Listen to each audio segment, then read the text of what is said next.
Por ponernos en contexto, veis el mapa, Siria e Irak son una de las 3 opciones que barajábamos para la respuesta estadounidense. Por si alguien no entiende de qué estamos hablando, recordad, ataques múltiples entre el eje de la resistencia y las fuerzas estadounidenses durante semanas y meses desde la invasión de Gaza, con el objetivo de que Estados Unidos, como actor detrás de Israel, pues presione o deje de dar apoyo a la invasión de Gaza. Y bueno, entre otras cuestiones. El último de los puntos de la escalada fue un ataque contra, que dejó por primera vez 3 muertos entre las fuerzas militares estadounidenses en Jordania.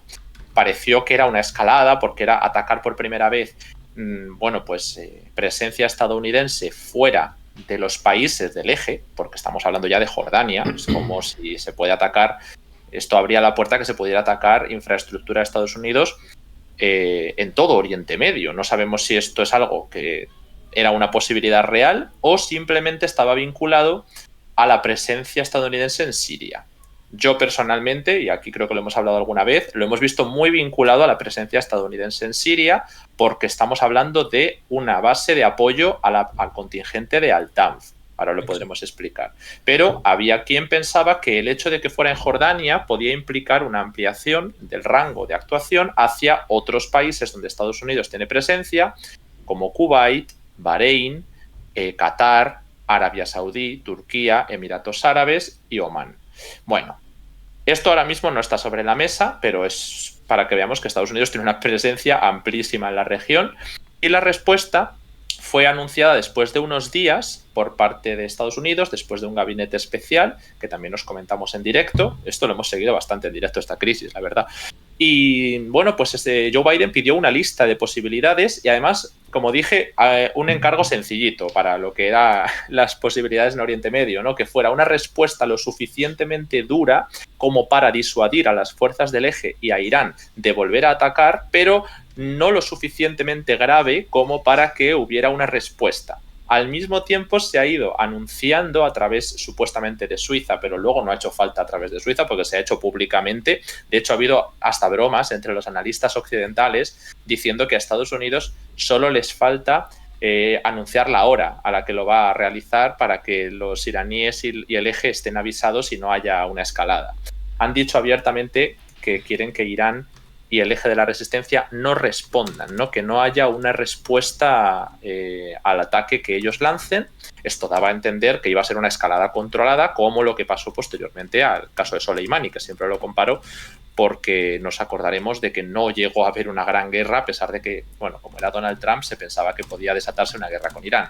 Ahora se pretende una respuesta que demuestre que Estados Unidos es firme ante los ataques contra sus tropas y contra sus bases, pero sin desatar la guerra regional, porque no le interesa. En este caso, esta semana hemos visto cómo las fuerzas del eje han ido evacuando masivamente algunas de sus instalaciones y, por otro lado, como en Irán les ha dado tiempo hasta a poner en alerta sus fuerzas de defensa antiaérea, me parece que ha sido en la frontera con Irak. Es decir, se preveía que iba a haber un ataque este fin de semana. Como digo, solo nos faltaba saber la hora. No es sorprendente que empiecen a hacerlo en esta franja, la de la noche.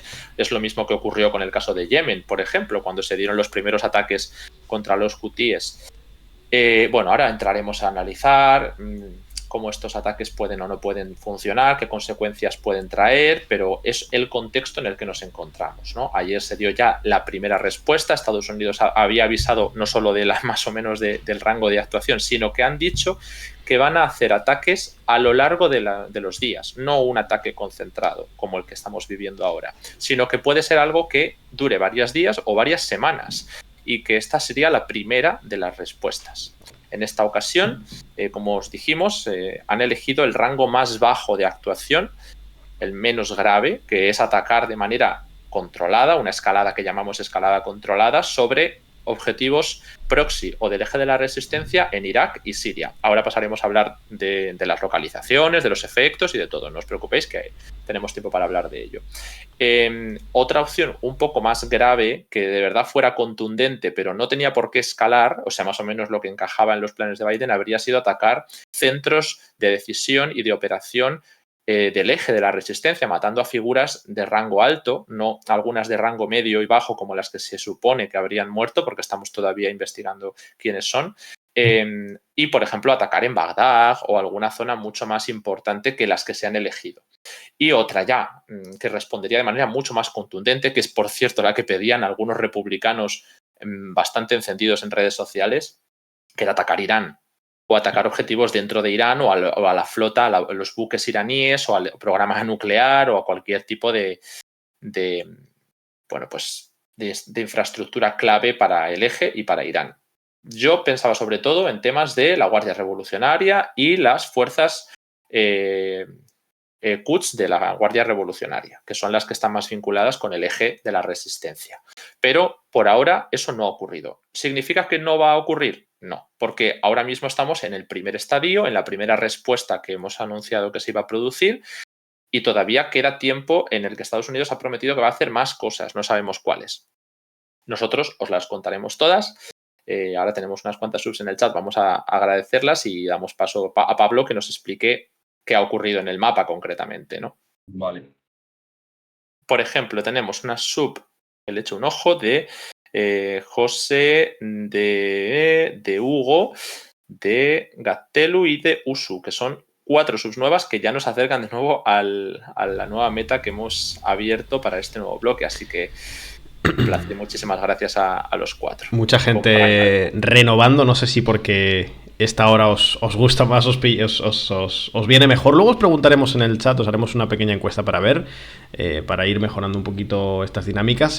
Queremos saber vuestra opinión. Ahora mismo hemos abierto también una encuesta sobre esta nueva estética que estamos probando aquí en el canal, así que la tenéis en el chat por si queréis opinar o por si queréis votar. Nos viene muy bien el feedback que nos deis aquí siempre en el canal. Nada, chicos, adelante. Pablo. Pues sí, básicamente, bueno, lo primero de todo, ¿qué tal estáis todos? Básicamente lo que fueron varios ataques fue un ataque de Estados Unidos, el cual fue bastante más, bueno, bastante no, más fuerte o el más fuerte que ha habido desde el 7 de octubre hasta la fecha, pero como dice Ale, bastante controlado. Y bueno, básicamente a partir de las 10, bueno, a las 10 ya empezó a haber muchos rumores, muchas falsas alarmas y tal, y ya a partir de las 11 ya sí que se empezó a haber información más verdadera sobre que Estados Unidos había empezado a bombardear con bombarderos, que no con cazas, sino con bombarderos, que son aviones más potentes. Dicen que 85 objetivos en los que se emplearon 125 municiones de precisión y básicamente lo que se atacó sobre todo fueron centros de mando y control, centros de inteligencia, almacenes de armas, de drones, un poco atacando la red de suministro y la línea de suministro de los proxies iraníes, bueno, o de todos estos grupos de la resistencia islámica a los dos lados de la frontera entre Irak y Siria. En Siria fueron más los objetivos atacados, como podéis ver aquí en estas zonas de la provincia de Deir ez-Zor, en Mayadin, en Kamal, que básicamente es la ruta que siguen estas milicias o la línea de suministro de estas milicias. Y en cuanto a cifras de víctimas mortales, como ya digo, hubo más ataques contra más objetivos, pero bastantes menos víctimas mortales. No sabemos todavía la cifra, pero son mínimas. Se estaría hablando de algo en torno a 5 víctimas mortales. Y luego, al otro lado de la frontera, en la región de Anbar, que es la región del oeste de Irak, que también hace frontera con la provincia de Deir ez-Zor en Siria, hubo posiblemente un menor número de ataques contra objetivos, pero sí que se habla de unos 15 muertos debido al bombardeo de general de las PMU en esta, bueno, de las Fuerzas de Movilización Popular que se dicen, en Anbar. Bueno, es básicamente lo que ha sucedido. ¿Tenemos alguna pregunta sobre esto? Yo creo que hay bastantes temas interesantes que quiero contestar. Por ejemplo, una que quiero contestar ya para que no haya dudas, que es si sigue habiendo ataques ahora en Irak o esto es de anoche. La respuesta es que esto ha sido durante esta noche. Ahora mismo no. De hecho, fue media hora de ataques concentrados en la región, como nos ha dicho Pablo, de Anbar, en el oeste de Irak y en Deir ez-Zor. Por lo tanto, lo que estáis viendo, lo cual llama la atención porque también coincide con algunas zonas de ataque del eje de la resistencia, son ataques en zonas muy controladas y de bajo nivel estratégico para el eje de la resistencia. Deir ez-Zor, de hecho, es esa zona en la que se han dado muchos ataques contra fuerzas estadounidenses, que coincide con esa zona en color amarillo que siempre os explicamos sobre bueno, pues la presencia de los grupos kurdos, algunos no kurdos justo en la zona de Deir ez-Zor, pero principalmente lo que llamamos las Haanes, ¿no? Esa región autónoma del noreste de Siria, y donde la presencia estadounidense está arreglada por el reconocimiento temporal de esa administración paralela al gobierno de Damasco. Entonces es importante, pero está concentrado en estas dos zonas, ¿no? En Anbar y en Deir ez-Zor. Sí es verdad que vimos reportes y que se comieron los fakes todos los medios de comunicación durante un buen rato de ataques previos en Al-Bukamal y en Al-Mayadin principalmente. Yo creo que fueron los dos que más se propagaron. Si los visteis y no visteis que nosotros habíamos publicado en Twitter es porque no se habían producido, ¿no? Estaban constantemente, creo que fue la ABC y Fox, que le dieron bola porque había reportes, pero fue una noche muy compleja para el seguimiento por los fakes que estaban surgiendo. Finalmente, aunque se hablaba de que eso había sido una explosión y no un ataque estadounidense, luego se habló que se había sido ataque israelí, cosa que no sería sorprendente porque Israel ataca regularmente Siria e Irak, pero bueno, sobre todo Siria contra objetivos de Irán. También se ha mencionado que sí ha sido Jordania por responder al ataque que tuvo lugar en suelo soberano. La única fuente que he visto, que es la del Wall Street Journal, que han citado varios medios y, por ejemplo, cuentas turcas, yo la he comprobado y no hay ningún tipo de confirmación sobre la respuesta jordana, la verdad. He estado mirándolo y habla solamente de la disposición a unirse a la campaña de ataques estadounidenses. Si vemos una confirmación oficial, os la traeremos, no os preocupéis. Porque Luego, puede ser que se nos haya pasado también. Sí, Pablo. también preguntan que si qué tiene qué tiene que decir el gobierno de Irak de todo esto. Bueno, eso sí, también es importante. Hay que mencionar que el gobierno de Irak ya ha condenado estos ataques y bueno, lo ha calificado de, como siempre hace, de violación de la soberanía iraquí, y que también ha dicho que esto amenaza, supone una amenaza que arrastrará a Irak y a la región hacia consecuencias imprevisibles. O sea, que hay que tener, tenemos que tener claro que el gobierno de Irak no quiere esto, ni el ejército iraquí quieren esto. Por mucho que lo atacado sean proxies de Irán y que no sea el ejército iraquí, evidentemente, Irak no quiere esto, vamos. De hecho, aquí también voy a señalar un análisis que me parece pertinente, y es que Irak no quiere ataques de nadie, pero no está en ningún momento escalando contra los ataques que recibe. Es decir, Irak ha llamado constantemente a la retirada de las tropas que permanecen en su suelo de Estados Unidos.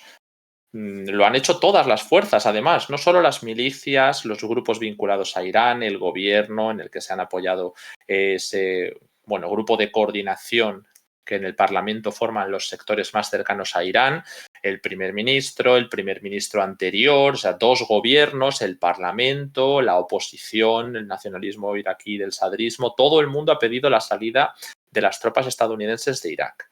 Aún así, no hay un apoyo masivo de entre las fuerzas, ¿no?, a esos ataques de las milicias, por ejemplo, contra la zona verde, que se ha dado varias veces, o ahora del eje de la resistencia contra la infraestructura estadounidense. Es decir, sí que se dan esos ataques, todas las fuerzas siguen pidiendo la salida de Estados Unidos, pero se siguen condenando los ataques de las fuerzas de movilización popular, Kataib, Hezbollah y otros grupos, contra esos objetivos.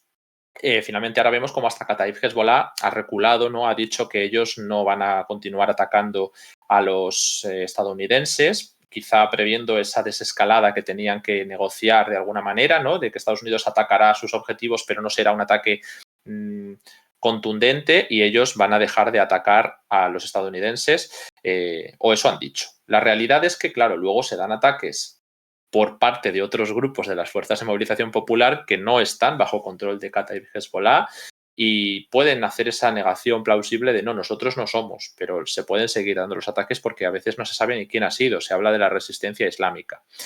Y por otro lado, el gobierno iraquí además ha dicho, continuando con que quieren la salida de Estados Unidos, que la van a negociar con por un lado, para que permanezca en el país y, por otro lado, para que se dé un calendario en el cual se marchen los estadounidenses. O sea, se han dado los dos mensajes al mismo tiempo porque lo que se quiere es un objetivo político como es la salida de las tropas, que es algo que sería popular, pero no quieren una confrontación directa. Y lo mismo ha pasado cuando Irán atacó Erbil. Nos acordamos que Irán, cuando atacó, por ejemplo, el Baluchistán en la zona de Pakistán, o cuando se dio ese ataque en Idlib, en la zona de Alepo, en Siria, y en Erbil, la capital del Kurdistán iraquí, hace unas semanas que también tuvimos que entrar en directo, hubo protestas de los tres países, bueno, de los dos, porque en Siria yo creo que no hubo protestas, pero las protestas son como la de ahora. Irak se queja de que Estados Unidos bombardee pues la zona del oeste, ¿no? En Al-Anbar, que nos ha contado Pablo, pero no va a hacer nada. Es una protesta,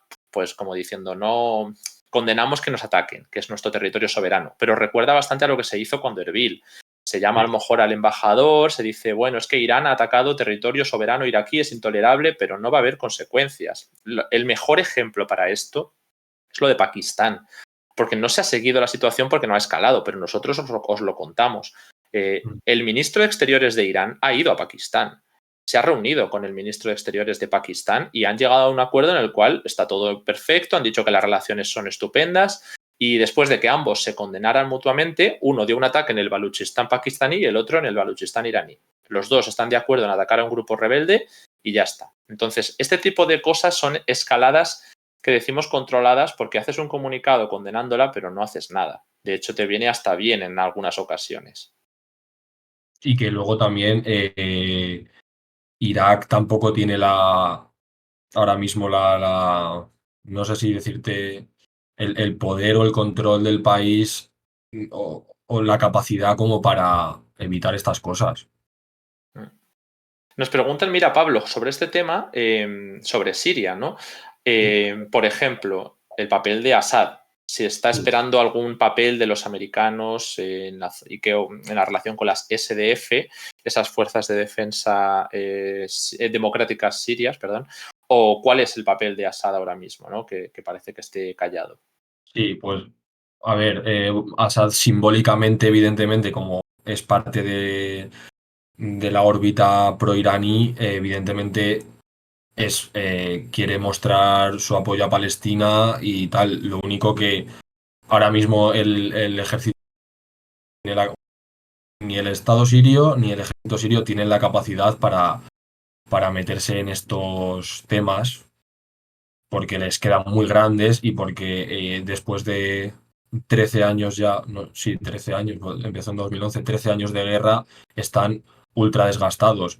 Bombardeos continuos de Israel sobre sus posiciones en Damasco, en ataque en algunos sitios. Entonces, pues realmente Assad aquí está un poco intentando pasar de puntillas, mostrando su apoyo, dejando su territorio para que los proxies con más o menos relación con Teherán hagan y deshagan a su manera, pero realmente aquí Assad no quiere verse tan envuelto en esto porque yo creo que teme mucho una reacción dura tanto de Israel como de Estados Unidos, pero sobre todo de Israel, porque al fin y al cabo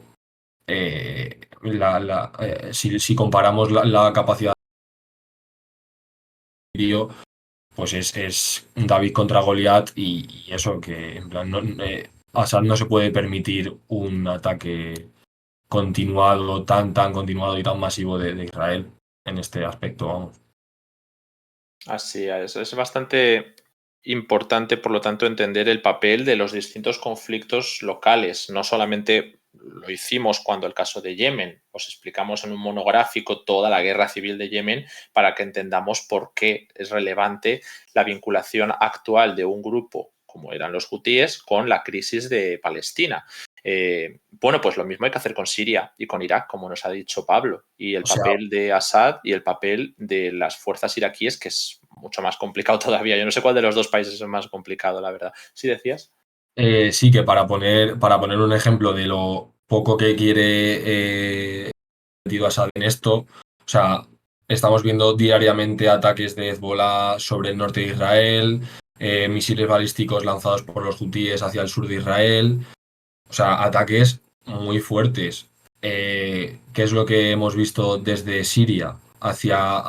Lo único que hemos visto han sido unos pocos cohetes lanzados a los altos del Golán que han caído básicamente en zonas abiertas sin ningún valor en el campo, sin absolutamente ninguna víctima, sin absolutamente daños a ninguna instalaciones ni nada.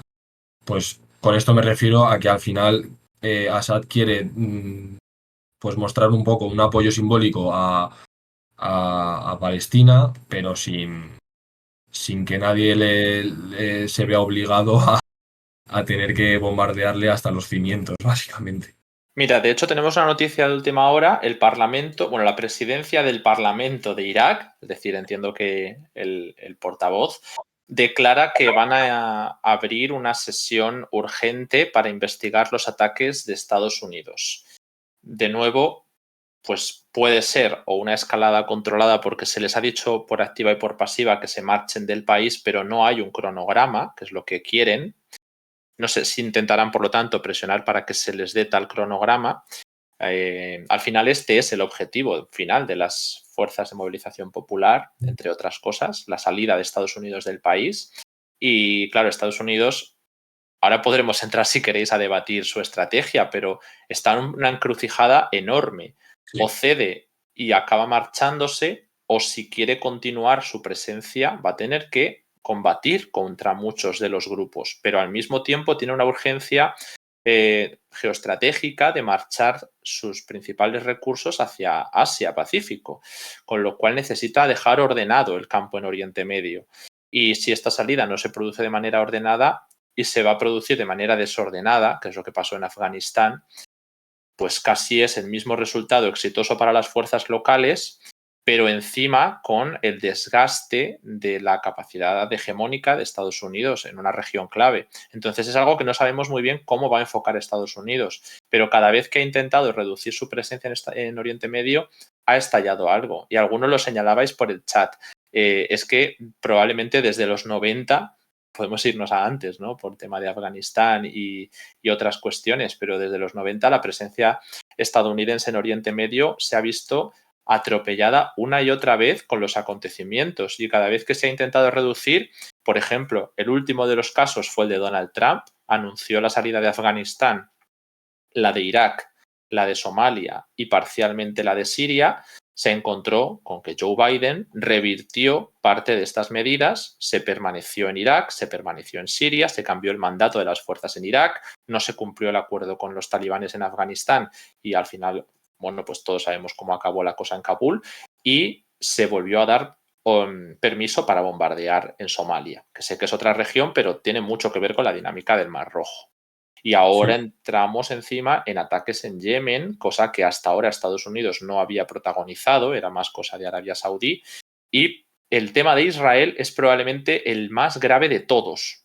Por encima de estos ataques que al fin y al cabo están siendo controlados porque ni Irán ni Estados Unidos quieren una guerra regional por ahora, Israel sí quiere una guerra regional. De hecho, ahora mismo lo dicen abiertamente, que ellos quieren bombardear Irán, que van a invadir Líbano si esto favorece su zona de amortiguación y lo están preparando. Y eso, desde luego, es un peligro para esa estrategia de Estados Unidos que os comentábamos ya que se podrían ver arrastrados a una escalada entre Israel y el eje de la resistencia. ¿Y ahí qué haces? ¿Dejas tirado a tu aliado o dejas que ganen unas fuerzas que quieren, bueno, pues expandir la influencia rusa, siria, iraní, de distintos modos por el continente?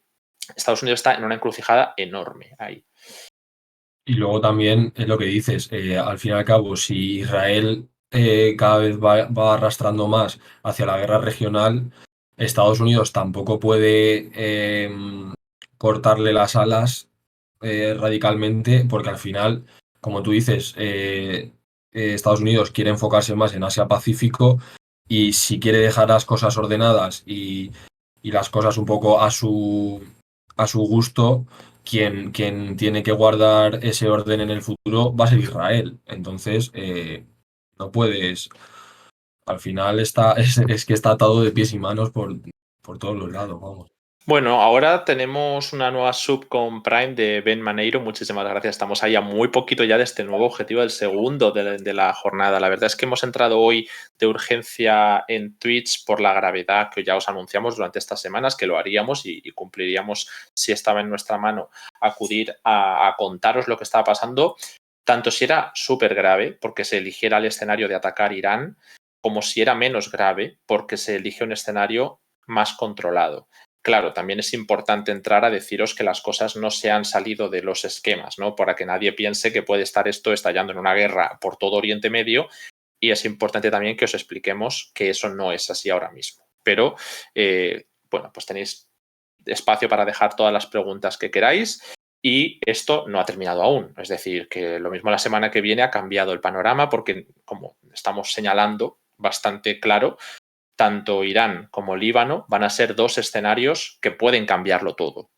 Ya no solo lo que ha ocurrido en Gaza lo ha cambiado bastante.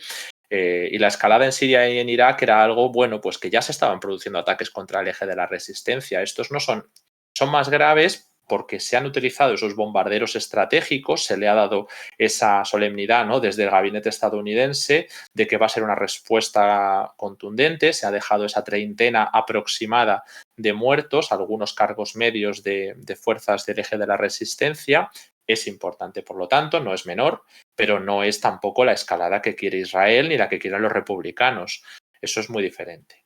Así que, pues eso, tenemos que explicarlo. Podéis dejar vuestras preguntas y, de hecho, os vamos a pasar también algunos artículos por el chat en un ratito, porque es importante contextualizar quiénes son esas fuerzas de movilización popular y algunas cuestiones más sobre Irak y sobre Siria. Nosotros tenemos artículos, estos son gratuitos, os los vamos a pasar, están totalmente en abierto para todo el mundo. Se los voy a pasar, de hecho, a mi compañero. Por ejemplo, el papel de las protestas postelectorales en Irak. Y esto implicó cómo las fuerzas de movilización popular de las que estamos hablando, las PMU, PMF, es lo mismo,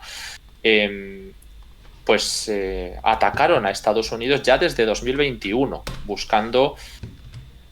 Bueno, era diferente, ¿no? Porque se buscaba, por un lado, ser la principal fuerza en Irak después del sadrismo, ahí está todo explicado, y al mismo tiempo, pues combatir la presencia estadounidense. Aquí tenéis también otro artículo de nuestro compañero Manu en el que explicamos quiénes son las PMF y qué reacción iban a tomar desde ese momento. 2021, por lo tanto, fue un año clave para ambas crisis.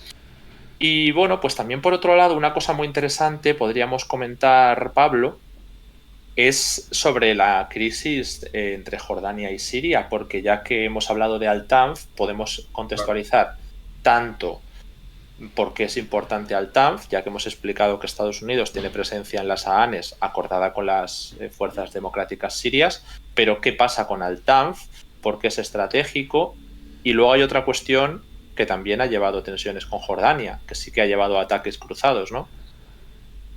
Sí. Bueno, básicamente por lo primero que has dicho, para quien no lo sepa o quien no haya estado atento estos días, estos ataques de Estados Unidos, esta escalada controlada de Estados Unidos, viene porque hubo un ataque con dron, el cual en el cual 3 soldados estadounidenses murieron y se habla de hasta 50 heridos en una base de Estados Unidos que está en la frontera de Jordania con Siria, aquí como donde en el triángulo este de frontera entre Irak, Jordania y Siria, en la zona verde, que se llama Torre 22, que hace un poco de apoyo a la base de Al-Tanf, que es esta mancha verde que tenemos aquí, que bueno, por explicar un poco y por poner en contexto, es una base que se fue construyendo desde 2016 con Trump ya en el poder y básicamente originalmente era para un poco controlar todo el desierto sirio debido a que había mucha presencia del Estado Islámico y bueno, era como el objetivo. ¿Qué pasa? Que el Estado Islámico fue derrotado prácticamente y el valor real que tiene ahora y por el cual no abandona esta zona de Estados Unidos es porque, no sé si se ve en el mapa, pero eh, Al-Tanf controla, por aquí pasa la autopista M2 que conecta Damasco con Bagdad. ¿Qué pasa? Que esta sería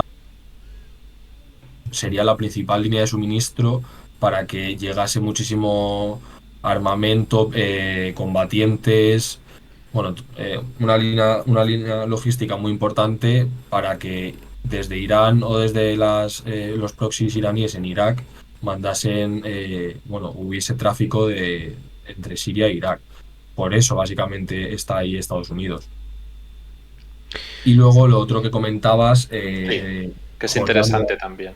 Sí, Jordania y Siria, pues básicamente Jordania fue uno de los países hace 2 o 3 años, bueno, hace unos años, que fueron un poco pioneros en comenzar con intentar sacar al gobierno de Assad, a Damasco, del aislamiento internacional que lleva sufriendo Siria desde el comienzo de la guerra, debido sobre todo en gran medida a la gran habilidad que llega a Jordania por la frontera norte, o sea, por su frontera con Siria. ¿Qué pasa? Que como el gobierno sirio tiene muy poca control del territorio, porque está como está, después de tantos años de guerra, pues ha habido un tráfico muy fuerte de drogas, para empezar, y también de armas y muchos grupos criminales por toda la zona. De hecho, de vez en cuando se escucha que Jordania, cazas jordanos han bombardeado algunos puntos del sur de Siria, en Subaida o en estas provincias desérticas, sobre todo pues, contra casas de contrabandistas de drogas, contra grupos que estaban intentando pasar, pues, sobre todo Captagon, que es una droga muy extendida por allí, y también armas. Entonces esto es importante. De hecho, tenemos un artículo, este sí es exclusivo, se lo voy a pasar a Edu para que lo pueda pasar por el chat, sobre el Captagón, ¿no? Explicando Pablo, aquí presente, qué es el Captagón, esa droga que circula en Siria, que se ha convertido en algo tan importante también para la economía siria, ya que antes, bueno, pues con la guerra civil y proxy no se ha podido volver a la normalidad en muchos sentidos y se ha extendido el narcotráfico. Bueno, aparte de la propia droga en sí, creo que es importante señalaros, y esto es algo que así ya todo el mundo puede conocer, que Jordania no es la primera vez, o sería la primera vez, porque no está confirmada su participación, que ha atacado Siria, que ha atacado el suelo sirio, y de hecho una de las condiciones que se les puso cuando volvieron a la Liga Árabe fue que hicieran algo más de control sobre las rutas de narcotráfico.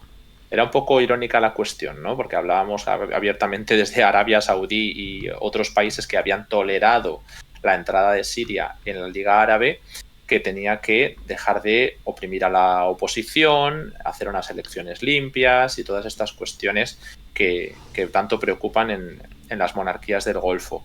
Y claro, Emiratos Árabes fue uno de los países que más apoyaron esta postura, y desde entonces ha habido algo de descontento en Arabia Saudí por ese compromiso político, y en Jordania por la cuestión del Captagón. Entonces, por eso este artículo, como digo, lo tenemos más en exclusivo, y creemos que, igual que es importante que todo el mundo pueda acceder a la información más urgente, más importante, como por ejemplo las fuerzas de movilización popular y los artículos que tenemos sobre Irak, creemos que este ofrece un análisis más detallado y más exclusivo para la gente que quiera hacer posible este proyecto, y por eso pues lo tenéis. De hecho, creo que ahora es el momento de promocionar el QR, pero antes de eso, si me permites, por cerrar este tema y que entre nuestro compañero Edu, nos preguntan sobre la presencia de petróleo en las zonas controladas por Estados Unidos en Siria, Pablo. Pues sí, hay bastantes campos petrolíferos y de gas en toda la zona, en todo el este y noreste de Siria, el cual es sorprendentemente, o no tan sorprendentemente, algunas plantas algunos campos petrolíferos están localizados en el mismo sitio en el que hay localizadas una base estadounidense. Entonces, esto yo creo que debería arrojar un poco de luz del tema. Yo lo dejo ahí, vamos. Bueno, Edu, ¿estás con nosotros ya por aquí? Estoy. Voy a poner un momentito mi cámara, si es que me acuerdo cómo era. A ver, ahí está. Como estáis viendo que hemos hecho estos cambios estéticos, los primeros días me va a costar un poco aclimatarme, porque no solo lo que veis, sino también los cambios que hay en lo que es la organización por detrás. Yo no soy un profesional de esto, entonces de vez en cuando me tengo que pelear con OBS, pero creo que más o menos, y me estoy dando cuenta, sí, más o menos están funcionando bien las cosas. Bueno, ahora vamos a dar la bienvenida a Ángel en un momentito, creo que está entrando en Discord. Antes queríamos haceros una especie de recordatorio a modo de transición para entrar en este segundo bloque. Primero, antes que nada, agradeciéndole a Javier Folgueira por su suscripción. Ya van 6 meses aquí con nosotros con Prime. Lo agradecemos enormemente el apoyo que nos da. Y también a Juan, que se ha suscrito hace pues unos minutitos, 5 minutos, que ha renovado su suscripción. Esta sí que es una suscripción normal, no es de Prime, que lleva ya 8 meses con nosotros. Bueno, pues os lo agradecemos enormemente. Ya sabéis que Descifrando la Guerra es un proyecto de análisis internacional totalmente independiente, que no se financia ni a través de partidos políticos, ni de estados, ni de entidades internacionales, ni de empresas, ni de ningún actor que pudiera eventualmente condicionarnos lo que os contamos sobre los distintos conflictos, los distintos procesos políticos, militares, económicos que ocurren a lo largo del mundo, y que evidentemente tienen partes implicadas que, pues si están detrás de la financiación de proyectos de comunicación, limitan o pueden llegar a limitar lo que se cuenta de estos conflictos o de estos procesos. Nosotros preferimos, ya lo sabéis bien, los que nos veis hace tiempo y los que nos seguimos en Twitter o en la página web lo sabéis bastante bien, que preferimos conservar la independencia plena. Pero para poder conservarla y para poder seguir existiendo, seguir haciendo el trabajo que hacemos en todas las plataformas, necesitamos vuestro apoyo económico, necesitamos que aportéis vuestro granito de arena para que este medio de comunicación pues pueda seguir existiendo y pueda seguir haciendo el trabajo que hace como lo hace. Nos podéis apoyar directamente en este QR. Este QR os lleva directamente al apartado de suscripciones de la página web, que por cierto os dejo también ahora mismo en el chat el enlace, porque si estáis desde el móvil, por ejemplo, viendo el directo, pues evidentemente no podéis escanear el QR, sería un poco Inception, pero sí podéis clicar en el enlace para ver lo mismo que se puede ver desde el QR. Y es básicamente que vais a encontrar los distintos planes de suscripción a la página web. Estos planes incluyen no solo la posibilidad, por supuesto, de aportar económicamente a Descifrando la Guerra, sino también de obtener algunas ventajas. Por ejemplo, la newsletter semanal, que os va a llegar todos los fines de semana a vuestro correo electrónico, en la que os vamos a contar pues un poco todo lo que ha pasado en el mundo en la última semana, dividido por regiones y sin que medie el filtro los algoritmos de las redes sociales. Vais a encontrar también el acceso a los artículos exclusivos que publicamos en la página web. Sabéis que en la web la mayoría de artículos son en abierto, son públicos para que pueda verlos todo el mundo, pero algunos, pues por una cuestión de financiación evidente, porque no podemos vivir del aire, los ponemos en exclusivo para aquellas personas que deciden apoyar económicamente al proyecto.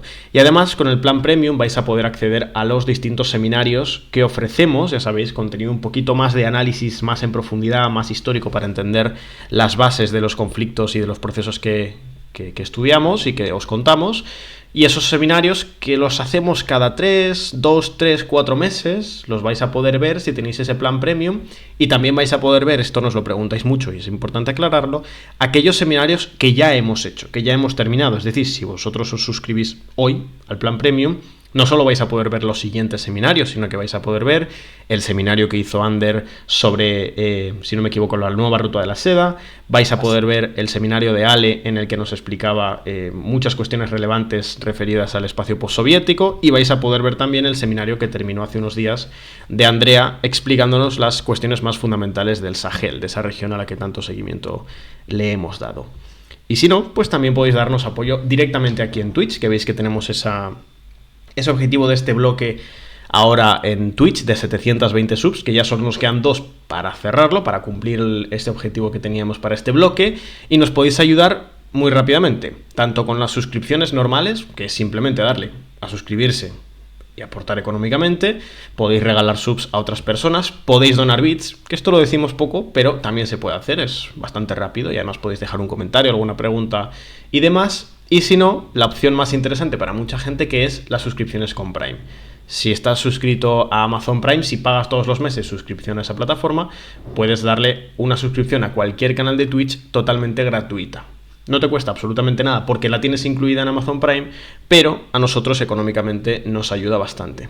Lo único, esto es importante, si te suscribes a través de Prime, la renovación es manual. La tienes que hacer cuando pase cada mes, tienes que volver a vincular tu cuenta de Amazon Prime con la de Twitch y darnos a nosotros esa sub. Sigue siendo gratuita, pero hay que hacerlo manual. Gracias, por cierto, a ese donante anónimo, que no sabemos quién es, porque no nos lo notifica, entiendo que porque ha marcado que sea anónimo, pero pues te agradecemos, seas quien seas, enormemente esa sub.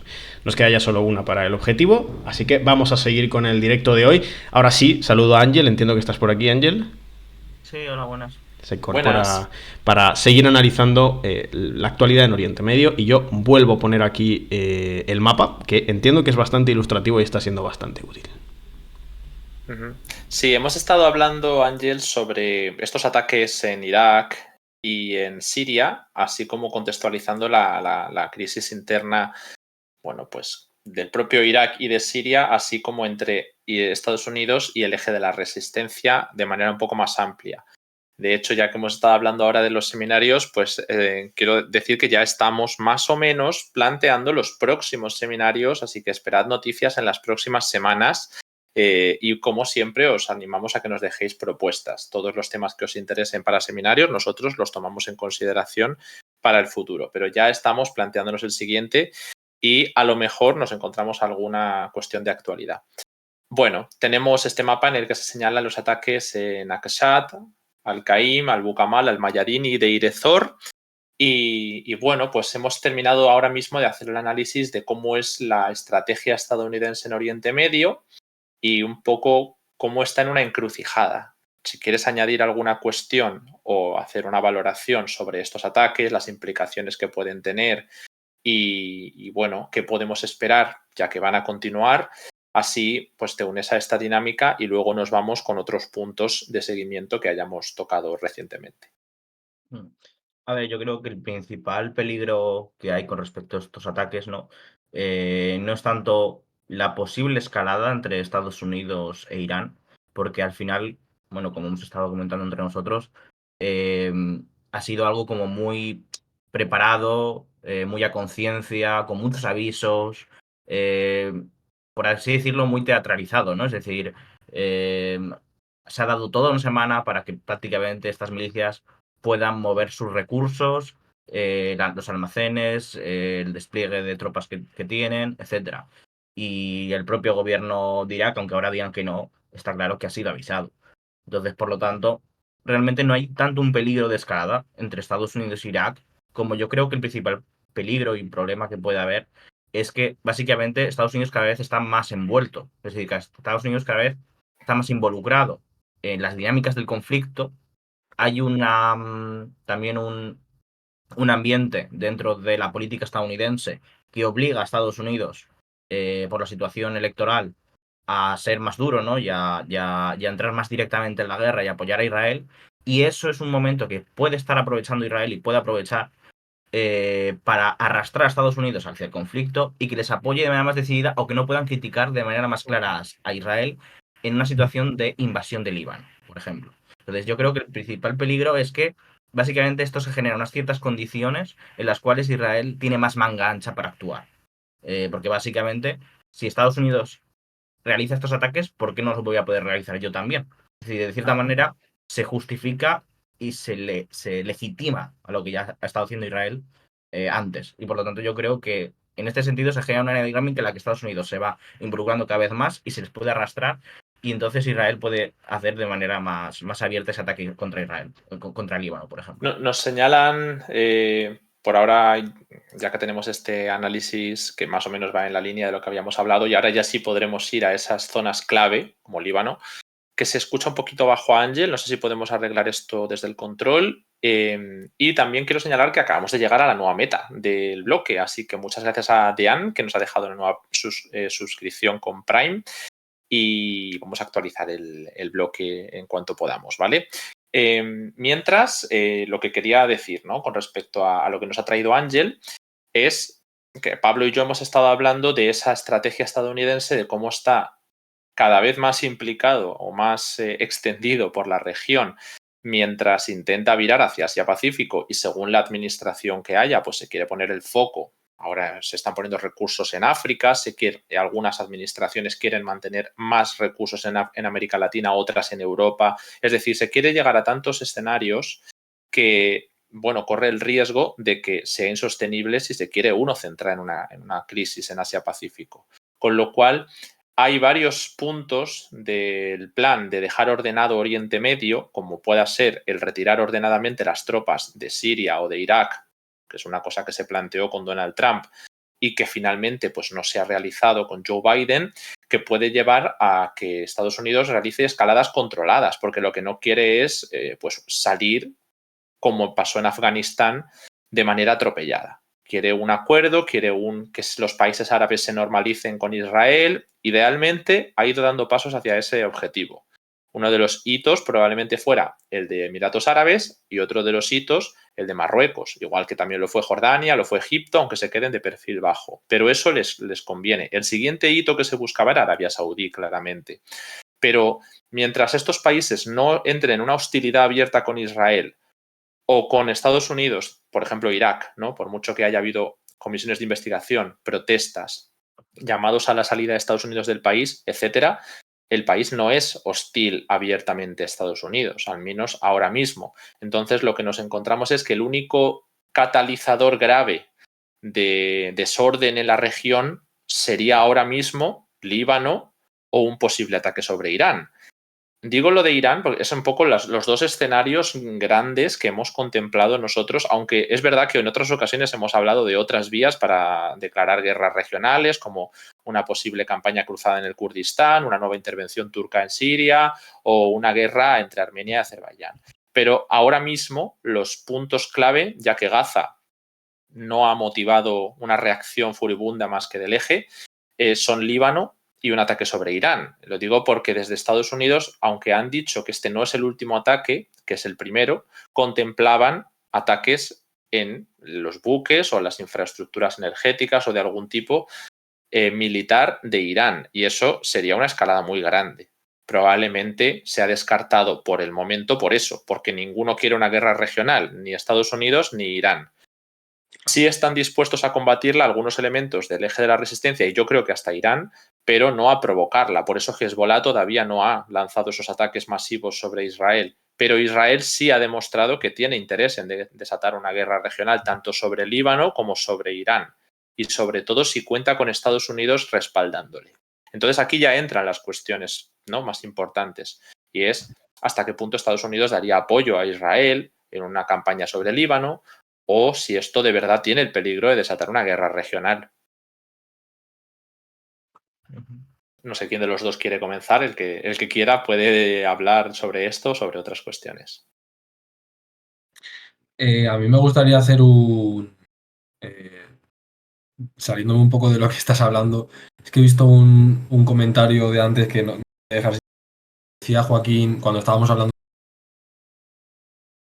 Joaquín 73SP decía que Assad debe obediencia a Rusia, Irán y Turquía, que son sus defensores mientras les asegure sus intereses. Quería puntualizar que sí que es verdad que Rusia e Irán han apoyado a Assad hasta el punto que gracias a ellos Assad ha podido permanecer en el poder todos estos años y prácticamente tengo cortes en mi micro, me dicen. Ha sido al principio, yo creo que ahora ya va bien. Es Vale, decir, ha habido algunos cortes durante todo el programa, pero siempre se entendía bien. Así que vale, yo creo que no es para tanto. No sé si hay algo que podamos hacer y, y también lo del audio de Ángel, que no sé si está ya solucionado, pero podemos yo a seguir. Ángel le escucho bien, la verdad. Vale. Bueno, lo que decía, simplemente esa cuña que eso, que gracias a Irán y Rusia sí que Assad se ha podido mantener en el poder y a grandes rasgos ganar la guerra, básicamente.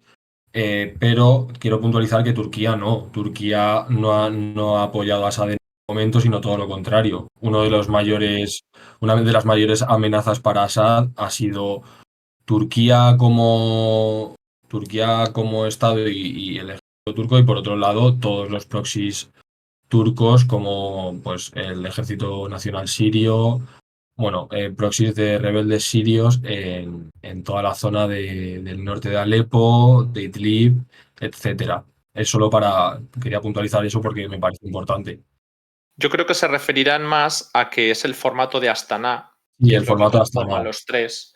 Y Sí, aunque Turquía no haya sido colaborador, sino todo lo contrario, ¿no? Apoyar a la oposición de Assad, son los tres países que movían un poco las dinámicas. Cuando se ponían de acuerdo había campañas y cuando había tensiones se movían también los frentes, por ejemplo en Idlib, ¿no? Que fue uno de los últimos donde Rusia apoyaba a un bando, Turquía a otro, pero dependía de los tres la resolución política. Por ejemplo, Estados Unidos no jugó un papel relevante a pesar de la presencia en Deir ez-Zor y en toda la zona de las Sahanes. Entonces yo creo que va más por ahí la cuestión, ya que Assad durante estos últimos años ha tratado de acercarse a Turquía para llegar a algún tipo de arreglo que con los kurdos tampoco avanzaba. No hay ningún tipo de avance en ninguno de los dos sentidos, ni con los kurdos ni con los turcos por ahora. sobre todo tras la victoria de nuevo de Erdogan, que parecía que si hubiese ganado la oposición sí que hubiesen podido dar bastantes más pasos en el tema de la normalización, porque básicamente era uno de los puntos fuertes del programa electoral ya no me acuerdo su nombre, del opositor, Del líder turco, dices, y del opositor de turco. Kemal Kılıçdaroğlu, me parece que era. Exacto. Pero como volvió a ganar Erdogan, pues nada, ha seguido todo, la dinámica ha seguido igual. Ah, Ángel, mira, perdón.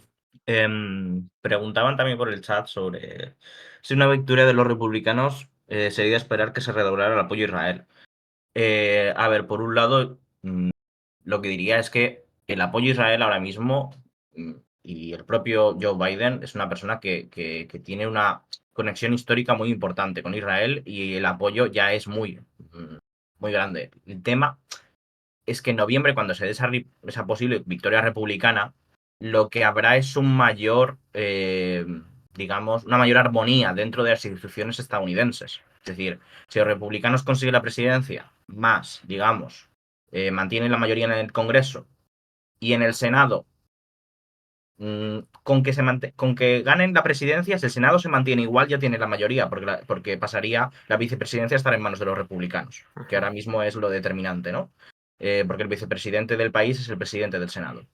Por lo sí. tanto, tendrían la mayoría en ambas cámaras, más que tendría la Casa Blanca. Aún así, si digamos que hubiera una mayoría demócrata en el Senado, en general, es decir, eh, lo que veríamos es que habría una mayor armonía y por lo tanto se daría un desbloqueo que hay actualmente debido a las elecciones y debido a la presidencia demócrata que le quieren hacer todos los obstáculos posibles. Entonces, evidentemente podría haber un mayor apoyo a Siria, a Israel, perdona, porque se desbloquearía ahora mismo la situación que hay en el Congreso y seguramente se podría aprobar ese paquete de ayuda que se estaba hablando de 10.000 millones de dólares para Israel. Claramente, esa nueva situación institucional mejorará la situación para que el apoyo a Israel aumente en términos materiales, pero en términos morales, diplomáticos, políticos, ¿no? Digamos, no creo que el apoyo vaya a ser mucho mayor que el que ya está dando Biden. Porque, quiero decir, eh, Biden históricamente es uno de los principales líderes dentro de los demócratas que apoya sin ambages a Israel. Y esto él lo dice porque directamente eh, sus inicios en la carrera como senador en Estados Unidos, él una de las cosas que hizo fue visitar muchas veces Israel.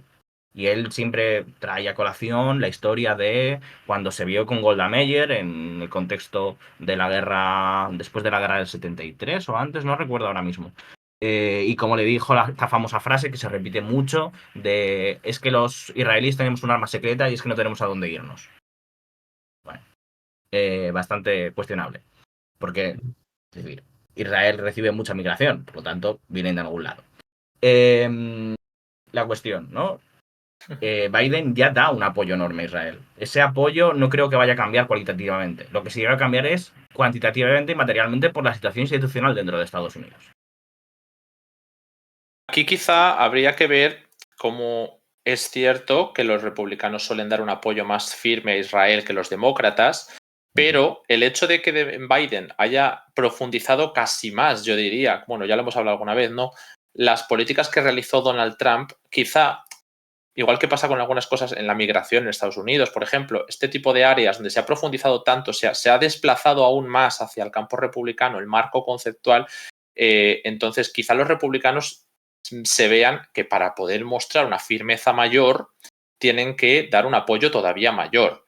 Y es algo que no me sorprendería, porque Donald Trump, si apoyara las medidas que aplicó en 2020, se quedaría con menor intensidad de la que tiene ahora. Es decir, Joe Biden ha mantenido las grandes medidas que ha realizado Donald Trump, cambió 2 o 3 cosas, por ejemplo, el respetar el marco de la UNRWA, el de la UNESCO, finalmente el de la UNRWA pues se ha ido igualmente por el desagüe, pero no se ha modificado el estatus del Golán, no se ha modificado el estatus de Jerusalén, no se ha vuelto a proponer seriamente un plan de 2 estados, no se ha forzado ni a que haya elecciones palestinas para renovar la autoridad nacional, ni tampoco se ha conseguido esas sanciones masivas a los colonos, ¿no? Que se buscaba intentar al menos contener el papel en Cisjordania, y esas sanciones han quedado en algo, yo creo, anecdótico, aunque ha habido quejas incluso desde Israel, puede ser interesante, pero es verdad que los republicanos están hablando abiertamente algunos de atacar Irán, están hablando de cercanía con sectores mucho más radicales del gobierno israelí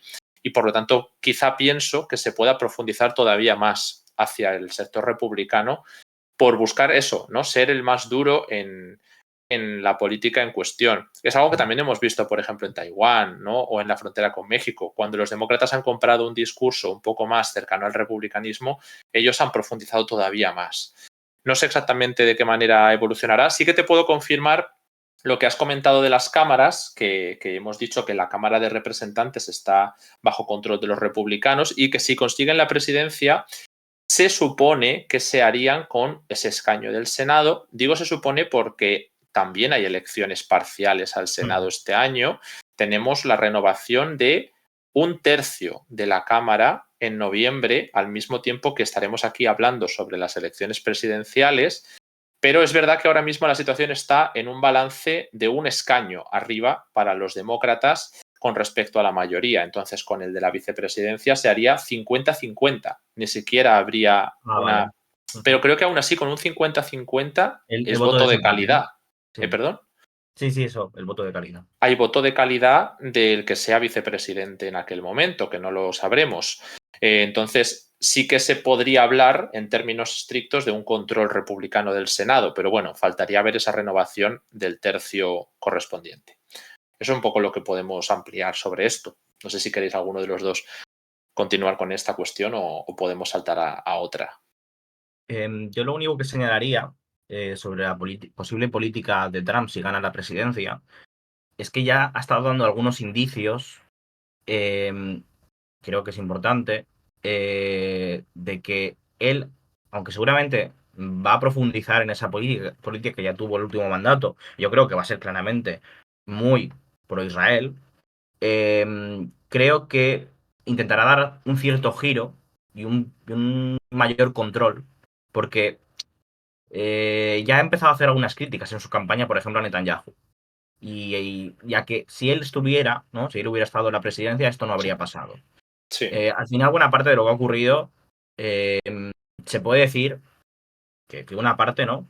Se debe a que Estados Unidos ha querido ignorar la cuestión de Palestina. Ha querido, ¿no? Todo el tema de Oriente Medio está más pacificado que nunca, nunca ha estado mejor, que venían diciendo antes de que ocurriera lo del 7 de octubre, y ese querer ignorar totalmente lo que estaba ocurriendo en Palestina. Y básicamente lo que se ha demostrado aquí es que no se puede ignorar lo de Palestina. Y que lo han puesto encima de la mesa y encima de la agenda y han obligado a que sea una cuestión de primer orden.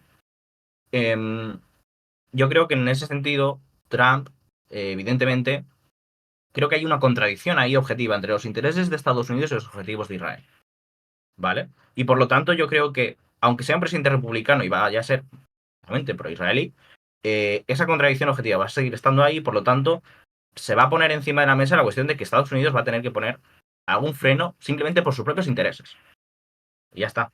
Y creo que en ese sentido se va a expresar como una crítica a Netanyahu. Y Netanyahu puede salir bastante escaldado y bastante mal. Y de cierto modo, los Estados Unidos ahí puede forzar a Israel. Realmente puede forzar muchísimo más de lo que lo está haciendo ahora mismo, que es prácticamente nada. Entonces, después de las elecciones, Estados Unidos va a tener más manga ancha. Y yo creo que seguramente eso se va a ver. De distintas maneras, pero se va a ver. Eso no significa que vaya a cambiar sustancialmente la situación o que vaya a crearse un Estado palestino.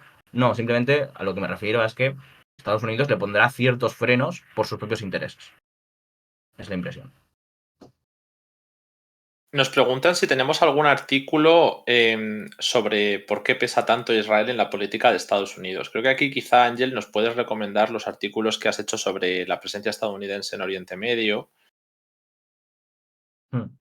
Sí, a ver, en esos artículos toco en parte esa cuestión, ¿no? No trato de manera específica la relación entre Estados Unidos e Israel, pero sí que comento el cómo esa Pax Americana en Oriente Medio se ha fundado y cómo se ha ido dando esa alianza estratégica entre Estados Unidos e Israel. ¿En qué contexto se da? Porque no es inmediata. Es decir, Estados Unidos da un apoyo que es imprescindible en la independencia de lo que se llama independencia de Israel, ¿no? La creación de Israel en el 48 es uno de los primeros países, el primero como tal es la Unión Soviética, que reconoce la creación de Israel. Y el tema es que, aunque hay ese apoyo que es, como digo, imprescindible y sin el cual no puede entenderse el que Israel hubiera conseguido constituirse como Estado en el 48, en los siguientes años el principal aliado de Israel es Francia y lo es hasta el 67 más o menos. Y es a partir de los años 60, primero con Kennedy, que es cuando empieza a haber una aproximación importante, porque con Eisenhower sigue una política más, digamos, los sectores árabes moderados, ¿no? De Oriente Medio. Mientras que es primero con Kennedy y sobre todo con Lyndon B. Johnson, a finales de los años 60, cuando se produce ese asentamiento de lo que se conoce como el lobby israelí y la alianza claramente forjada entre Israel y Estados Unidos en Oriente Medio para establecer, ¿no? A Israel como una posición militar en Oriente Medio que le permite tener una mayor profundidad a Estados Unidos dentro de la región. Y es ya, pues en los años 60 y 70, esa relación se va profundizando y sobre todo se consolida en lo que viene a ser la guerra del 73. La guerra de Yom Kippur es una guerra decisiva en la cual Israel estuvo en el momento de mayor peligro de su historia, donde estuvo atacado por varios frentes, no se atrevió por Estados Unidos a hacer un ataque preventivo como en el 67, recibió un ataque conjunto de Siria y de Egipto que lo pusieron realmente en serio peligro al país, y ahí Estados Unidos entró para apoyar a Israel militarmente, con un puente aéreo muy importante que se dio gracias a Portugal principalmente, y que sin el cual Israel, esa guerra, se habría visto en muchísimas dificultades, sin ese apoyo decisivo de Estados Unidos. Y es en esa guerra, principalmente, cuando se acaba de consolidar esa alianza. Después, Después del Yom Kippur ya vemos que sí que ha habido una presencia más importante para Estados Unidos, ¿no? En Israel. sí, a ver, la cuestión no de esa alianza especial, evidentemente también tiene una cuestión electoral, ¿no? Es decir, para entender por qué se acaba de consolidar, por qué es esa influencia de la política estadounidense por parte de Israel. Y es que, evidentemente, es imprescindible entender que, por una cuestión de la cantidad de diáspora, bueno, diáspora, ¿no? Realmente no es diáspora, ¿no? Pero la cantidad de población judía que hay dentro de Estados Unidos, que es el país que más población judía tiene del mundo, eh, que constituye pues un peso económico y político importante en cuanto a dar apoyo y eh, la influencia que tiene la propia Israel dentro de lo que es la política exterior estadounidense dentro de Oriente Medio. Y todo eso genera una serie de dinámicas y unas relaciones que hacen pues que se cree un vínculo que hace que Israel tenga un papel fundamental. Y es que además, directamente, hay muchos israelíes que son estadounidenses. Entonces tienen relaciones directamente personales y políticas que hace que haya un contacto constante y directo. Y después, directamente, hay personas, hay políticos estadounidenses que han servido en el ejército israelí. Por ejemplo, estos días había un congresista que fue con su uniforme de las Fuerzas de Defensa de Israel al Parlamento para mostrar su fuerte apoyo a Israel, ¿no? Eso, ¿no? Eso es algo que ningún otro país ningún otro senador o congresista podría hacer. Ningún otro congresista podría ponerse el uniforme de un país extranjero. Imagínate un congresista poniéndose el uniforme de Rusia ¿no? Para mostrar su apoyo. Evidentemente eso es inconcebible. O de cualquier otro país directamente, aunque sean aliados. Pero Israel tiene ese estatus especial por el peso que tiene en cuanto a economía, política, eh, relaciones entre personas, economía. Entonces, es eso, es algo que no tiene precedente. Hay un libro concreto de Mersheimer, si no recuerdo mal, que está bastante bien, que precisamente habla de eso, del lobby israelí. Yo, si queréis profundizar en el tema, recomiendo más ir a ese libro. Yo tampoco puedo hablar mucho más aquí de lo que ya he dicho. No, no te preocupes, está bastante bien que al final el directo es más amplio sobre Oriente Medio y, por supuesto, Israel es un elemento clave y lo hemos explicado que quizás sea uno de los mayores catalizadores ahora mismo, más que Estados Unidos o el eje de la resistencia, desde luego.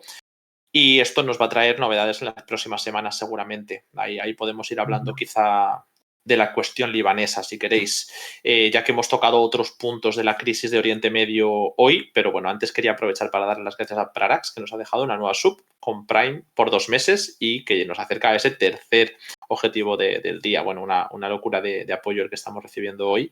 Muchas gracias a todo el mundo también por venir y recordad que directos como hoy, para poder enteraros si entramos a Desora, solo conseguirnos y poner las notificaciones, eso es gratis y os enteráis si ocurre algo importante en el mundo fuera de nuestro horario habitual.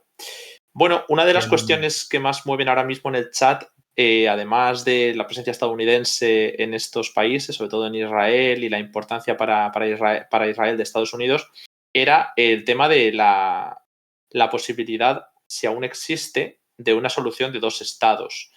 Y también se hablaba sobre la cuestión de, bueno, esto que nos comentaba Ángel, de la posibilidad de que los judíos se asienten en algunos lugares de Estados Unidos de manera más estable. Al final nos has explicado que es uno de los países el que más población judía tiene del mundo. No sé si por encima o no de Israel, pero Por encima de está. Israel, pero no mucho más. Es decir, similar, No ¿no? recuerdo mal, Ujú. tienen 19 millones, algo así. Ahora mismo no lo Puede tengo. ser la cifra, no me acuerdo exactamente, pero sí que puede estar por ahí. Entonces, bueno, Eh, pues tenemos esas cuestiones principales. Está la crisis de Líbano en ciernes, más todavía, y la situación del modelo de dos estados. No sé, Pablo, si quieres, por ejemplo, eh, analizar alguna de estas cuestiones que hemos abierto. Que del tema interno de Palestina e Israel, no te creas que había otra cuestión que habían comentado que me parece relevante Ujú, que lo hayan señalado, que es la cuestión ideológica entre sectores ultraconservadores y evangélicos en Estados Unidos, que es lo que se llama los cristianos sionistas. Y realmente es un sector muy relevante dentro de la política estadounidense y que además hay que entenderlo en el contexto de lo que se llama la Revolución Conservadora durante los años 70 y que mueve lo que viene a ser la base social del Partido Republicano. El Partido Republicano históricamente no había sido el partido del sur blanco, eso era el Partido Demócrata, precisamente. Pero en el contexto de Roosevelt, de la Gran Transformación, del New Deal y de lo que viene a ser la transformación de esa base social durante el proceso de Segunda Guerra Mundial y posguerra, el Partido Republicano cambia, ¿no? Se va dirigiendo cada vez más a esos sectores conservadores del sur blanco frente a los derechos civiles, el movimiento de los derechos civiles, y durante los años 70 además se da una captura de lo que viene a ser la movilización de cierto voto religioso, que antes no estaba metido en la política. Y es en los años 70 que se introducen en la política lo que viene a ser ese voto evangélico, en clave, como digo, electoral. Y ese sector dentro de los evangelistas y los nacidos de nuevo, etcétera, ¿no? Que también vemos en América Latina, es muy importante un sector que viene a ser el cristianismo sionista y que, como han comentado Single Malt, Barraquito, en ese comentario que ha puesto, ujú. es un sector muy importante que lo que viene a decir es que el tema de la segunda venida de Cristo y que Israel debe existir como lugar para los judíos. Y se basan en eso, en las escrituras, en los evangelios, etcétera.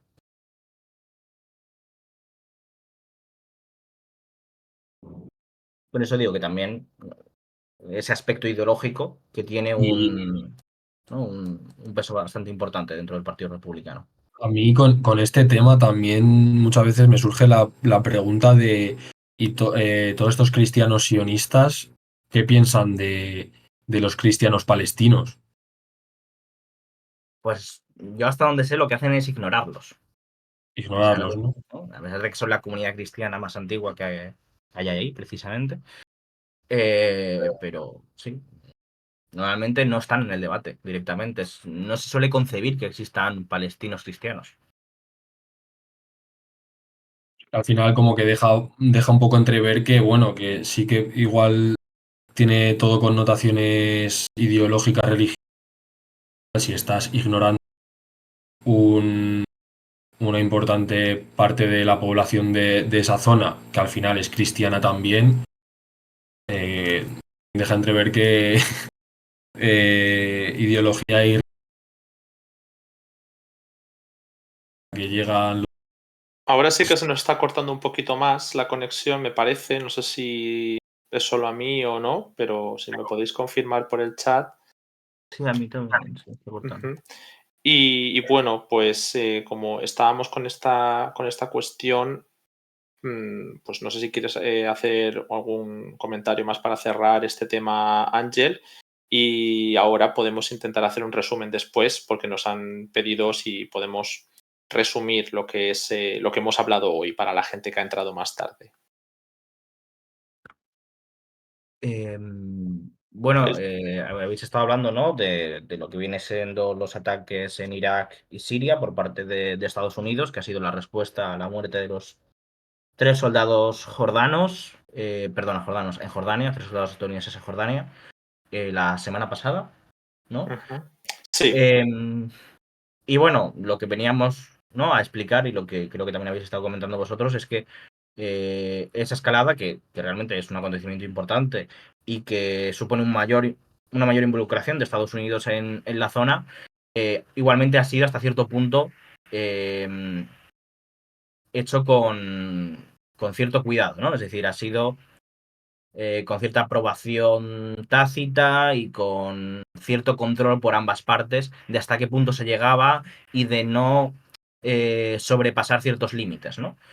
De cierta manera, para Sí. que el público de cada lado quedara más o menos contento, y por lo que parece, yo diría que si no hay una respuesta ahora por parte de las milicias, digamos, que lleguen a matar, por ejemplo, otra vez soldados estadounidenses, en principio la cosa se quedará así. No debería de ir a más. Pero es verdad que sí que involucra más a Estados Unidos, y en ese sentido se corre el peligro de la legitimación, que yo creo que ya se está viendo, de las propias acciones de Israel atacando Siria, por ejemplo, y los intereses iraníes en el país, y que eso pues crea un ambiente de arrastre, una dinámica en la cual Israel quizás se puede ver más reivindicada, más justificada para llevar a cabo sus acciones, y lo que puede llevar a una escalada por otro vector, como puede ser esa invasión del Líbano que hemos estado hablando, que es bastante probable.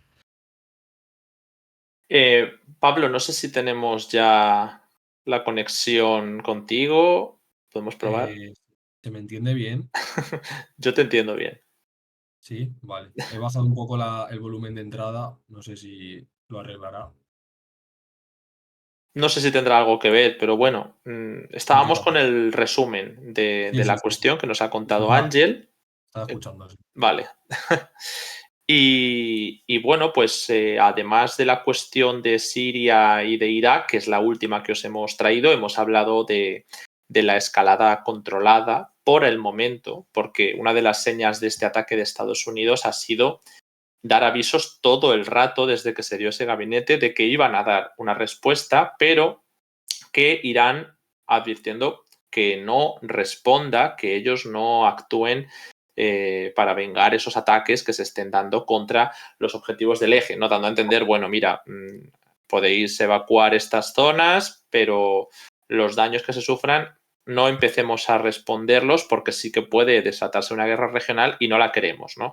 Esto es algo que no es la primera vez que se hace, ya hablábamos en su momento del caso de Soleimani, que era incluso mucho más grave y aún así no se dio esa escalada.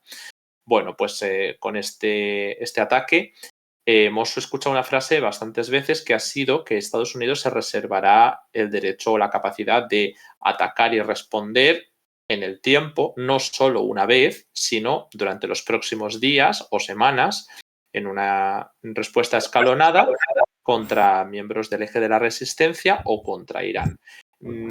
Hemos hablado de lo que implicaría cada uno de estos escenarios y que el ataque contra Irán sería quizá el más grave de los tres que os hemos planteado. El que hemos visto anoche ha sido quizá el menos escalatorio, ¿no?, de todos los que contemplábamos, pero como es solo el primer paso, podría darse una nueva respuesta que sí que mueva a los actores a responder.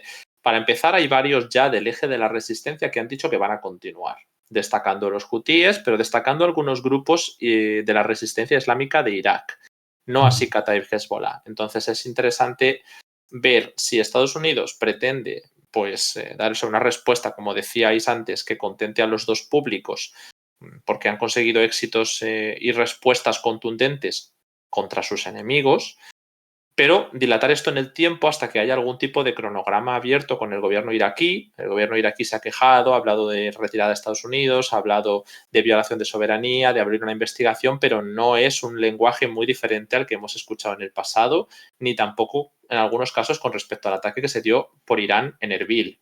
Entonces, parece que también o ha sido avisado o está en un contexto de controlar la escalada. Y que el único por ahora que no está en ese contexto es Israel, y por eso hemos empezado a hablar de Israel a nivel interno, de la relación con Estados Unidos, y de que si se da esa invasión sobre el Líbano, sea más pronto o más tarde, ahí sí que es posible que el contexto se revolucione tanto en el eje de la resistencia que Estados Unidos e Irán no puedan contener esa escalada.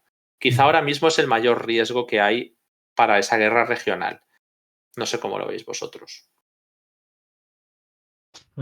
Sí, yo creo que sería la mecha, precisamente, que terminaría de hacer explotar esa guerra regional. Y es donde está el mayor peligro. Por otro lado, aunque no se diera esa invasión del Líbano, la situación en Gaza no parece que vaya a llevar a ningún tipo de acuerdo. Por la propia situación interna, ¿no?, de la coalición de gobierno en Israel, que básicamente parece incapaz de poder llegar a un acuerdo. Eh, y vamos, es decir, mientras no haya una resolución a la situación en Gaza, por otro lado van a continuar, por ejemplo, ese tipo de ataques, tanto el bloqueo por parte de los hutíes en Yemen, como los ataques sobre Estados Unidos, y en algún momento, mientras continúen esos ataques, puede volver a ocurrir lo que ha ocurrido. Pueden volver a morir soldados estadounidenses y, por lo tanto, puede volver a reproducirse la misma dinámica anterior que estamos comentando, ¿no? Por lo tanto, es decir, el origen de toda la escalada, el origen de todo el problema viene siendo el mismo desde un primer momento, que es la no resolución de la cuestión palestina. Y es la cuestión que se ha ignorado y es lo que ha provocado, en general, este efecto dominó, ¿no? Entonces, por ahora, es decir, no hay un consenso dentro del gobierno y el gobierno es decir, el gobierno israelí no ha llegado a un acuerdo sobre qué hacer en el día después, que es el problema que ha estado encima de la mesa desde el inicio de la guerra y por el cual Estados Unidos, ¿no?, ha estado tirándose de los pelos con Israel, porque Pero el aquí nos gabinete vamos no ha llegado a un quizá acuerdo. a una cuestión más de Gaza, ¿no? Porque Ujú. si bien se quieren y se está haciendo la concentración de esfuerzos en la frontera del Líbano, se están retirando parte de esos Sí. esfuerzos de Gaza, se están dando rotaciones en Gaza y se están moviendo algunos recursos de la ciudad de Gaza hacia Han Yunis y ahora estamos pendientes de qué va a pasar con Rafah. Vale. Y lo que se está hablando, ya sea en secreto o incluso en público, es con países árabes para ver el día después que nos estás contando.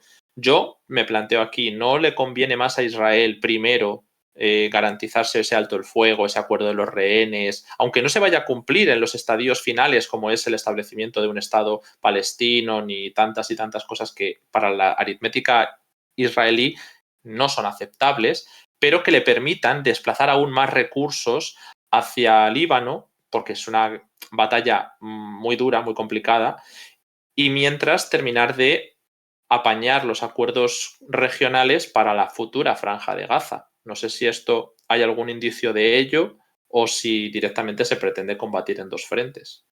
Ujú.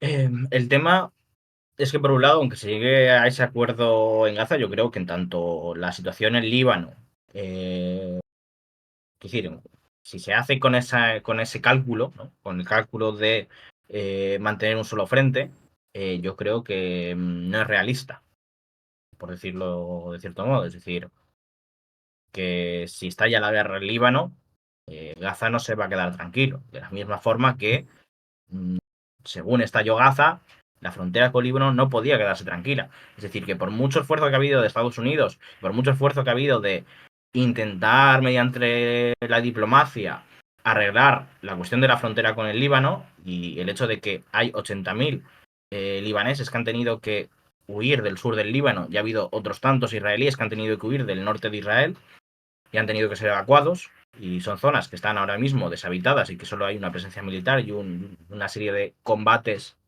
de intensidad media, digamos, eh, pues no va a haber ningún tipo de resolución. Es decir, de nuevo, ¿no?, el problema original está en la cuestión palestina, el problema original está en la situación en Gaza, y por lo tanto, yo creo que ese cálculo no va a funcionar. Y Sí. después está la cuestión del propio gabinete y que ha habido avisos, ¿no?, por parte de ciertos sectores que cada vez están más subidos, por decirlo de cierto modo. Ben-Gvir, especialmente, no tanto Smotrich. Smotrich es una persona más cautelosa, eh, menos, ¿no?, que intenta ser menos incendiario, intenta ser siempre más diplomático, a pesar de que también ha tenido las suyas, ¿no? Pero Ben-Gvir es mucho más inflamatorio, ¿no? Es mucho más abierto y es que además las encuestas las tiene a favor. no es que vaya a subir una barbaridad, pero sí que es un partido que está subiendo las encuestas. Es una figura que está ganando peso. Y yo creo que eso se ha visto en la reciente congreso sobre la colonización de Gaza que hizo. Entonces, yo creo que está lo suficiente subido como para ponerle en un brete a Netanyahu y darle un susto. Entonces, bueno, por eso creo que no hay camino para eso. Bueno, tenemos por aquí ya alguna pregunta que se va un poco del tema, porque sí que hablan sobre conflictos en Estados Unidos o sobre el estatus de Palestina, que eso igual sí que podría ser más interesante, ¿no? El estatus de Palestina en la ONU. Y de hecho ahora hay varios países que sí que se están planteando que una solución a lo de Gaza, aunque sea una solución que ahora mismo Israel no contempla, que es el actor importante, pueda pasar por un reconocimiento de un Estado palestino, supongo que con esa nueva Autoridad Nacional Palestina o lo que se quiera crear en Gaza, que podría incluso ser ya prácticamente dos estados, ¿no? Me refiero a dos, Cisjordania y Gaza, por dos autoridades separadas, que no se consiga ningún acuerdo. Una cosa que también tiene que ver con lo que decías de que la solución no pasa por estabilizar un frente y abrir otro de manera más clara, porque en cuanto se han movido los recursos a Han Yunis, ha reaparecido Hamas en zonas donde se supone que se había eliminado su presencia. Bueno, esto es lo que dice Israel en el norte Gaza. de Gaza, quien está siendo capaz de hacer de policía, de gobernar, de distribuir las ayudas, crecientemente está siendo Hamas de nuevo. Por lo tanto... Sí, y además hemos visto alguna encuesta que, a ver, me cuesta ver lo fiable que pueda ser por el contexto, pero que nos dice que Hamas ha incrementado enormemente su popularidad entre los sectores palestinos. Yo no sé si en Cisjordania es aplicable, pero desde luego más que lo que tenía antes. Es especialmente aplicable sí que en Cisjordania y no tanto en Gaza. Es que hemos visto encuestas que le daban más de un 50 o 60% de apoyo. Yo no me acuerdo el dato exactamente, pero claro, yo digo, en Gaza ya tenía una presencia de facto gubernamental. Entonces, en Cisjordania es donde siempre ha pretendido ganar ese apoyo para una posible renovación bajo su mando de una Autoridad Nacional Palestina y, lo que es más importante, una vinculación directa bajo el mismo gobierno de las dos zonas, que eso es algo que a Israel no le conviene nada. Le conviene más incluso renovar la Autoridad Nacional Palestina de Cisjordania con los líderes de Fatah y que jamás más se mantenga en Gaza. Pero claro, ahora mismo que el objetivo supuesto es eliminar a Hamas, si vemos que lo que se está consiguiendo es reforzar a Hamas como opción política y el fin de la UNRWA incluso pudiera, si llegara a darse, favorecerles también como opción militar, porque es la única fuerza que va a quedar sobre el terreno casi, hay más grupos, ¿no? Me parece poco realista también, como tú decías, plantearnos que si se va a centrar en Hezbollah, se va a conseguir acabar con Hezbollah, con lo cual la guerra del Líbano va a tener el mismo éxito que la guerra de Gaza, o que se va a evitar que jamás resurja. Parece que son dos grupos, en general muchos, los del eje de la resistencia, que estas estrategias de acabar con sus capacidades son totalmente contraproducentes. No sé si también sería aplicable en una guerra con Hezbollah. Dos cosas para terminar y cerramos el directo. Sí, sí. Por un lado, sobre el estatus en la ONU, en parte es parecido al del Sáhara Occidental, pero Palestina tiene mucho más reconocimiento, porque tiene reconocimiento internacional por muchos países, por una mayoría de países como tal. Tiene reconocimiento en muchas instituciones de la ONU, como la UNESCO, con participación activa y completa. Por lo tanto, no es la misma situación que el Sáhara Occidental, que no está reconocido por muy pocos países en comparación y tiene mucho menos estatus dentro de las organizaciones de la ONU. Sobre el otro, yo simplemente, por aclarar, otro día podemos hablar más. Hamas, hay que tener en cuenta qué objetivos quería cumplir Hamas con lo del 7 de octubre y en general, cuáles son sus objetivos a largo plazo. Hamas no buscaba una victoria militar, buscaba una victoria política y es lo que siempre ha buscado. Y yo creo que claramente lo que está buscando estas negociaciones, y por eso ellos quieren terminar la guerra, ellos quieren un alto al fuego definitivo, y ellos lo que quieren es una reconciliación nacional de todas las facciones palestinas. Porque es la manera en la que tienen de acabar de recuperar la legitimidad a ojos del público general, tanto el palestino como el internacional, y básicamente disolverse dentro de la OLP. Es decir, ellos quieren entrar a la OLP, que es algo que nunca han podido, precisamente. A Hamas siempre se ha mantenido fuera de lo que es el representante del pueblo palestino a ojos de toda la comunidad internacional. Desde los acuerdos de los años 80, si no recuerdo mal, lo de los 15 puntos, etcétera. Entonces, el objetivo de Hamas es eso, es decir, lo que quiere es un solo frente nacional palestino, una reconciliación total de todos los grupos políticos y un Estado palestino, las fronteras del 67, y con ello, y eso se hará seguramente, ellos lo que esperan es a través de la liberación de una figura como es Marwan Barghouti, que es una persona que tiene el consenso general de toda la población, de la mayor parte de la población palestina. Y eso es como ellos pueden conseguir la victoria, es decir, jamás sería reconocido en todo ello como un partido político, como un actor legítimo, y habría una reconciliación y se les reconocería su parte como parte de esa lucha. Y por lo tanto, de esa manera, volverían a estar aceptados y tendrían su parte, ¿no?, dentro de ese acuerdo con Israel.